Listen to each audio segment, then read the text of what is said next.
आम नाम से काम नहीं चलता। तो हमने बताया कि एक तो पाठ करवाना होगा बंदी छोड़ के नाम का, वो थारे धर्म का काम से, हमने कोई उस पाठ मत कुछ नहीं ले जाना। तो उन्होंने बोले जी जो कहोगे वो ही कर देंगे हम। वो नाम ले गया, उसने उस दिन पाछे दवाई छोड़ दी 16 फरवरी से।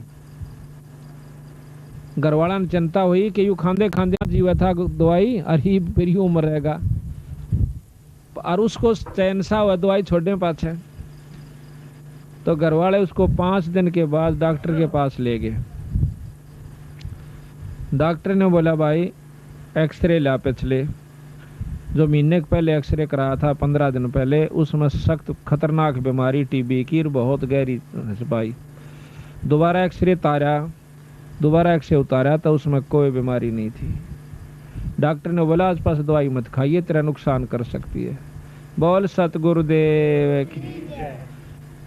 देखो ये परमात्मा के गुण होया करें, और परमात्मा लाभ दे से तार के माँ का के, यानी गुरु पूरा गुरु हो और उस गुरु में कह वो लाभ दिया करे। वैसे आम गुरु मेरे महाराज के अंधे गूंगे गुरु गणे ये लंगड़े लोभी लाख, और साहेब से परिचय नहीं और का बनावे साख। ईश्वर से तो जुड़े नहीं और दुनिया में बनाए बैठे हैं।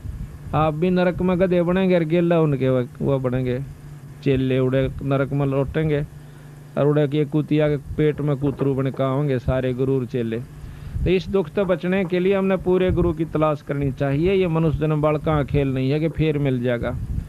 एक अनाड़ी का फंसका अपनी जन्म बर्बाद नहीं करना चाहिए। गुरु की पूर्ण रूप से परख करके जब इसे सुख देने लाग रहा हो यही जन्म में, तो आगे बिराना के साथ ठाठ देगा। और जब यही कोई सुख नहीं है तो आगे कोई लाभ की उम्मीद ना करिए उनसे। कोई नौका आगे सतलोक भेज देंगे, एक स्वर्ग में भेज देंगे, ये बंडाण की बात से। जब हम तो यहाँ तो कैर हो रहा घर में और वहाँ फिर स्वर्ग में, तो यही सुख हो गया तो यहीं पर स्वर्ग से शुरू हो जाएगा और आगे भी आपको लाभ मिलेगा, वैसे नहीं मिलेगा।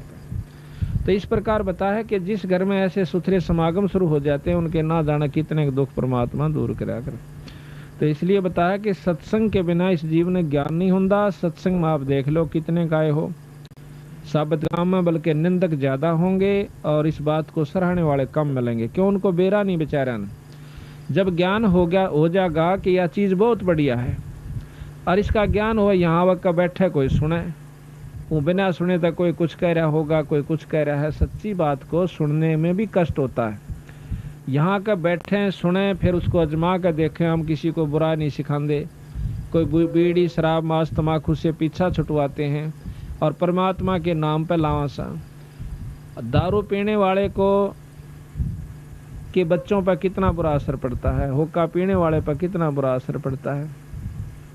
एक दारू पीने वाला और हुक्का पीने वाला भी हमारे को जो बुरा बतावस है, तो हमने उसकी बुद्धि का बेरा पट रहा है। वो कितने दिमाग उसके अंदर है। आप तो सारे काम करे, ताश भी खेले और वो भी सत्संग की निंदा करता है, तो आप हिसाब ला लियो वो कितना कामिल आदमी से जो हमारी निंदा करता है। फिर निंदक के बारे में कबीर साहब ने कहा है कि निंदक मेरा नाम रो और बसो ना मुझसे दूर। भाई गाम गौरव गंदगी साफ करया करे सूर। जो गाम गौरव गंदगी हो से उसने सूराए का काम हो से उस गंदगी ने साफ करने का।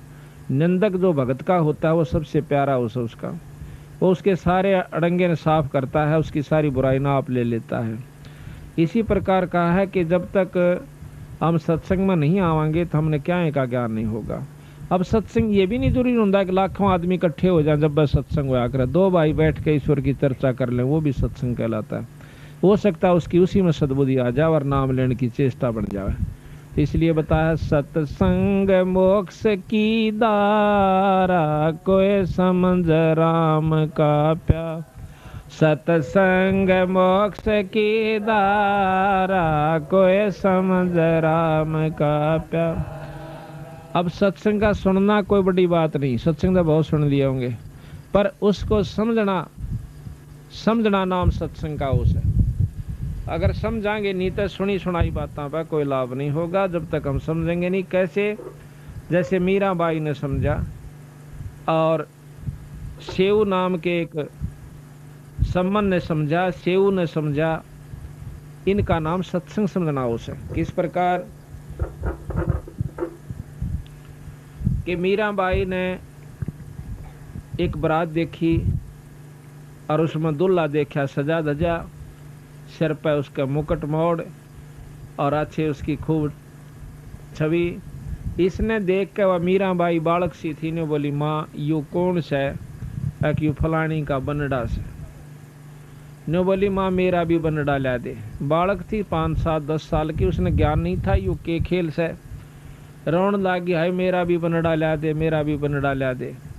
उसने उठा कर कृष्ण भगवान की मूर्ति जो कि 1.5 हाथ के करीब थी, बहुत सुंदर मुकुट सजा रखा था, गल में माला डाल रखी थी, उस बनड़े से भी ज्यादा उस सजा हुआ था, वो ला करके उसको दे दिया। ले बेटी यू तेरा बनड़ा, के नाम से कृष्ण भगवान। उस दिन पाछे उस मीराबाई ने उस ईश्वर को परमात्मा भगवान रूप में समझकर और उससे अपना पति स्वीकार कर लिया। और साथ में ये गुण बताया उसकी माँ ने जितना बेरा था कि ये परमात्मा है, ये कभी मरता नहीं, अजर अमर है, और इसके साथ जुड़ जाने से बहुत लाभ होता है, सुख देता है, स्वर्ग में पहुंचा देता है, मुक्ति कर देता है। इन गुणों का ज्ञान करके मीराबाई उनसे बहुत प्यार करती थी और जैसे भी टूटे फूटे शब्द थे वो अपने गाया करती थी, ईश्वर को याद किया करती थी, नाम जाप किया करती। तो मीराबाई की मुक्ति का साधन बना, लेकिन बना जब वो गुरु से नाम ले लिया, क्योंकि पिछले संस्कार थे उसके जो प्रबल परमात्मा में रुचि बनी हुई थी, पिछले जन्मों का तप भजन उसके साथ था। लेकिन मुक्ति उसकी जब हुई जब रविदास जी तो उपदेश ले लिया, और उपदेश ले पाछे फिर उसने ज्ञान होया कि मैं तो जमा बर्बाद हो जाती अगर गुरु जी तो नाम ना लेती। तो इस प्रकार हम जब तक नाम नहीं ले लेंगे तब तक हमारा कोई छुटकारा नहीं होगा। तो बताया कि सत्संग समझे मीराबाई, करी सतनाम की कमाई। सत्संग समझे मीराबाई, करी सतनाम की कमाई। गुरु रविदास की शरणा आई, जब पाया मोक्ष द्वारा। है सत्संग मोक्ष की धारा, कोई समझ राम का प्यार। है सत्संग मोक्ष की धारा, कोई समझ राम। सत्संग समझा से शाना हो गया, साहेब कबीर का आना। सत्संग समझा से शाना हो गया, साहेब कबीर का आना। नेकी समन न खिला दिया खाना, वो अमर किया मनियारा। है सत्संग मोक्ष की धारा, कोई समझ राम का। है सत्संग मोक्ष की धारा, कोई समझ राम का प्यारा। अब सत्संग समझना यो सब आइयो, देखो वो कहने सुन की बात तो कुछ और है, पर सही तत्व बगैर जब हमने इस तरह खरा उतरना चाहिए जिस प्रकार से उस सम्मन उतरे। कैसे? एक सम्मन नाम का मनियार था, वो बंदी छोड़ से उपदेश ले लिया सारे परिवार ने। 3 प्राणी थे घर में, एक तो नेकी जो सम्मन की घरवाली, एक उनका लड़का दोनवा का, वो था शेव उसका नाम था। 3 प्राणी थे। अब देखो सत्संग जहाँ होता है बचपन से बच्चा पे हम जिस भी जकर घर में करांगे वही असर होया करे, रोजाना असर हो। इतने गरीब हालत थी उनकी, इतनी गरीब हालत थी बेचारा की कि कई बार तो जून उग जाया करती, पर कभी उन्होंने किसी की नीयत खराब नहीं करी, ना चोरी करी ना ठगी करी। और यूं क्या करते बेटा, भूल कर चोरी मत कर लियो, सत्यानाश हो जाता है। जो चोरी करते हैं लोग या कोई बुराई करते हैं, रिश्वत लेते हैं, कोई बुरा काम करते हैं, अपनी किस्मत पर सबर करके हमने रहना चाहिए। एक दिन भगवान कबीर साहब ने विचार किया, क्योंकि कमाल के अंदर अभिमान हो गया था, वो महाराज के संग ज्यादा रहता था, सेवा बहुत कराया करता। एक दिन उसके मन में अभिमान आ गया कि महाराज जी कि हाँ भाई, मेरे जितनी सेवा आपकी कोई नहीं कर सकता। अब अभिमान चाहे माया का आ जाओ, चाहे वजन का आ जाओ, और भाई चाहे किसी शरीर का, चाहे औलाद का, चाहे संतान का, राज का, वो नष्ट कर दिया कर, भक्ति खत्म हो जाती है। जिस प्रकार एक बार नारद मुनि में अभिमान हो गया था उसने जाकर के अपने पिता ब्रह्मा जी से कहा कि मैंने अब माया जीत ली है, काम क्रोध मोह लोभ अहंकार के वश में नहीं हो सकता। ब्रह्मा जी कहने लगे पुत्र मेरा आगे तक कह दी है पर और जे करना करिए किता। उसने सोची क्योंकि बालक ने मना करे ना दूना चाला करे उसका नहीं, बालक तक ये था पूरा अच्छे पूरे संत थे। फिर उसके मन में आई पिताजी तन्य कहीं जाकर जब चीज उपलब्ध कर ली मैंने जीत ली है तो बताने में क्या डर से। उसने जाके शंकर भगवान से जिक्र कर दिया कि ऐसे जी मैंने माया को काम क्रोध मोह लोभ अहंकार में किसी काबू में नहीं आऊंगा, मैंने माया जीत लिया। ने बोला भाई देखो आ बात है तेरी ठीक से, नारद जी संता के काम तो ये होया करे पर इसका कित विष्णु भगवान आगे जिक्र ना करिए। उन्हें सोची ने कह कर पिताजी भी ने कहे थार ये भी ने कहे जा कह विष्णु जी आगे फिर कह दिया कहा भाई नारद जी आ गया महाराज। और भाई ठीक ठाक मौज होगी महाराज।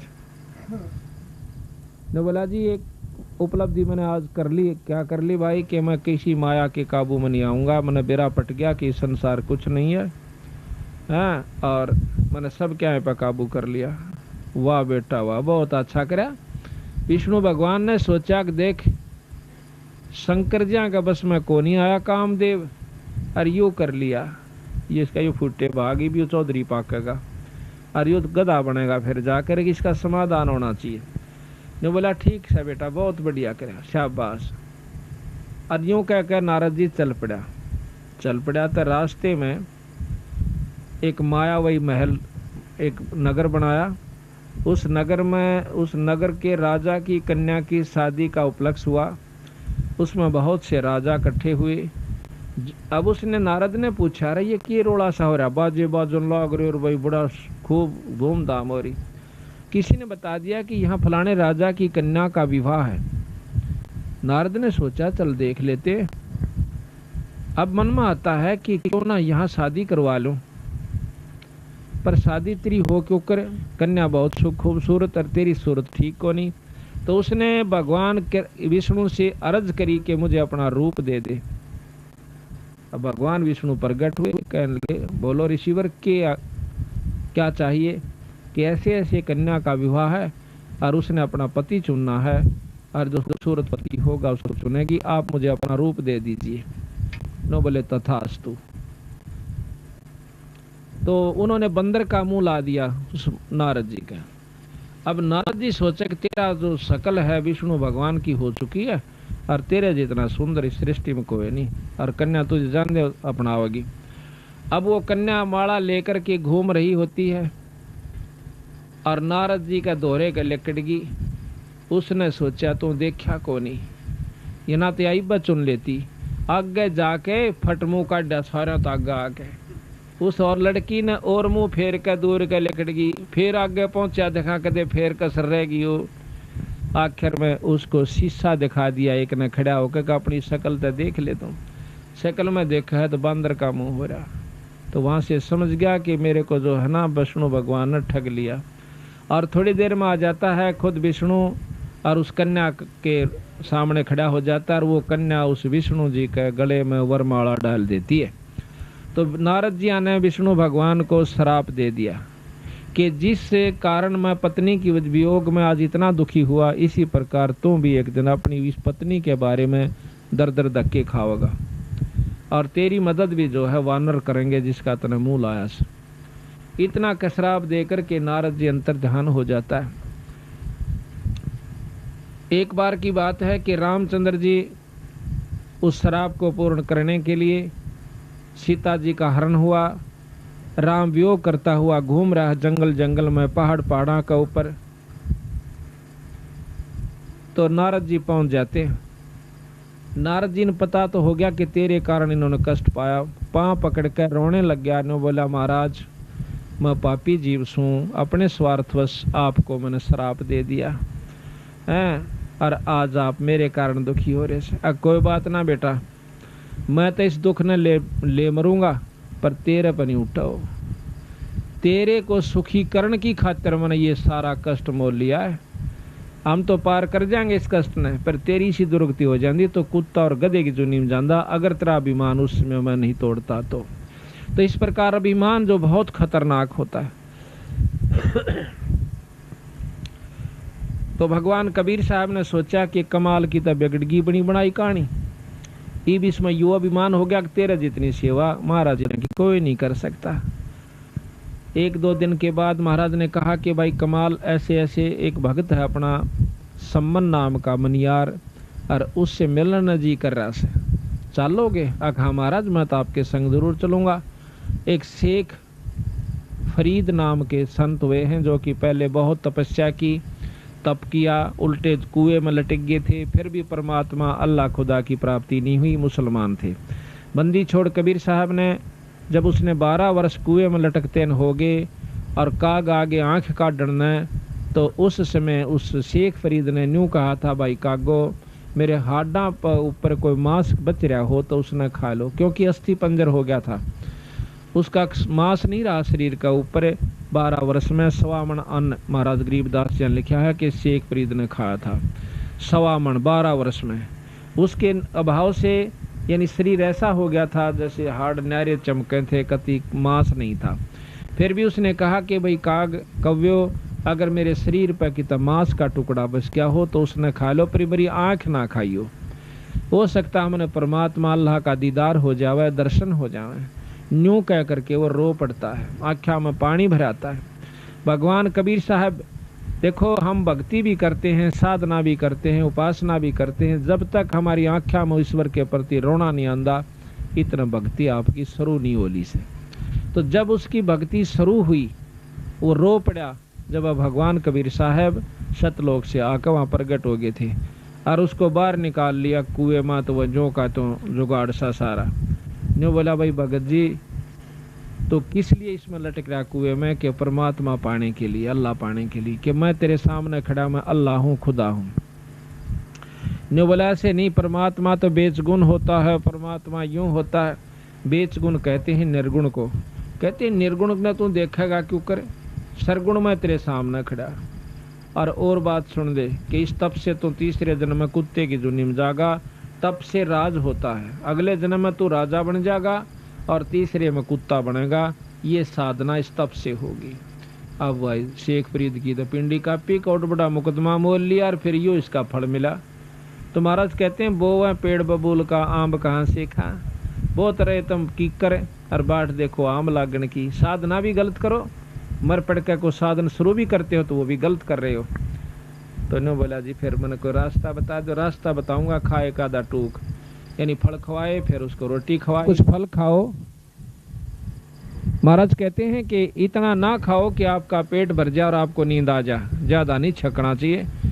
प्रथम अंजल संयम राखा है, योग युगत सब सतगुरु भाखा है, योग लक्षण सब सतगुरु भाखा है, यानी थोड़ा खावे, इतना खावा जितना आवश्यक हो, जरूरत से ज्यादा नहीं खावा, ना कति कम भी नहीं खावा कि जमा पेट मात्र जो ना गड्ढन लाग जाए। हिसाब का खाओ और फिर अपना भक्ति करो, डट के काम भी धंधा करते रहो। तो फिर शेख फरीद को उपदेश दिया, नाम दिया। जब उस शेख फरीद का पीछा छूटा और भक्ति का साधन बना, फिर वो शेख फरीद बंदी छोड़ कबीर साहब के साथ रहा। ये प्रमाण मिलता है।